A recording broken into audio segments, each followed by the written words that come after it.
एक समय की बात है, एक बहुत ही शक्तिशाली और बलवान हाथी उसे एक महावत ने बचपन से ही पाला और उसे तरह तरह के करतब सिखलाए थे। महावत प्रतिदिन हाथी को बाजार ले जाता था। हाथी बाजार में करतब दिखलाता था जिसे देखकर लोग खुश होते और हाथी और महावत को पैसा देते थे। इसी पैसे को महावत एकत्र कर लेता था और उसी से उसकी रोजी रोटी का चलती थी।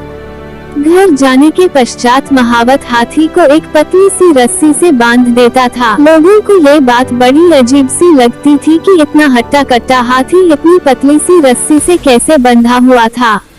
एक दिन एक व्यक्ति ने महावत से पूछा, महावत भाई, आपका हाथी तो इतना हष्ट पुष्ट और बलवान है, किंतु आप इसे इतनी पतली सी रस्सी से बांधते हो।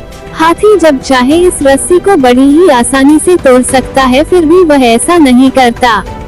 इसका क्या कारण है? इस व्यक्ति की बात सुनकर महावत बोला, कई साल पहले जब मैं हाथी को जंगल से लेकर आया था, तब हाथी छोटा था। तब मैं इसे इसी तरह की पतली सी रस्सी से बांधा करता था।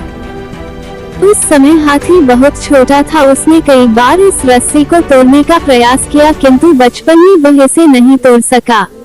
धीरे धीरे उसके मन में यह बात बैठ गई कि वह कभी भी इस रस्सी को नहीं तोड़ पाएगा। अब हाथी बड़ा हो चुका है, वह चाहे तो एक ही झटके में इस रस्सी को तोड़ सकता है, किंतु हाथी अब इस रस्सी को तोड़ने का प्रयास भी नहीं करता, क्योंकि वह सोचता है कि वह इस रस्सी को नहीं तोड़ पाएगा।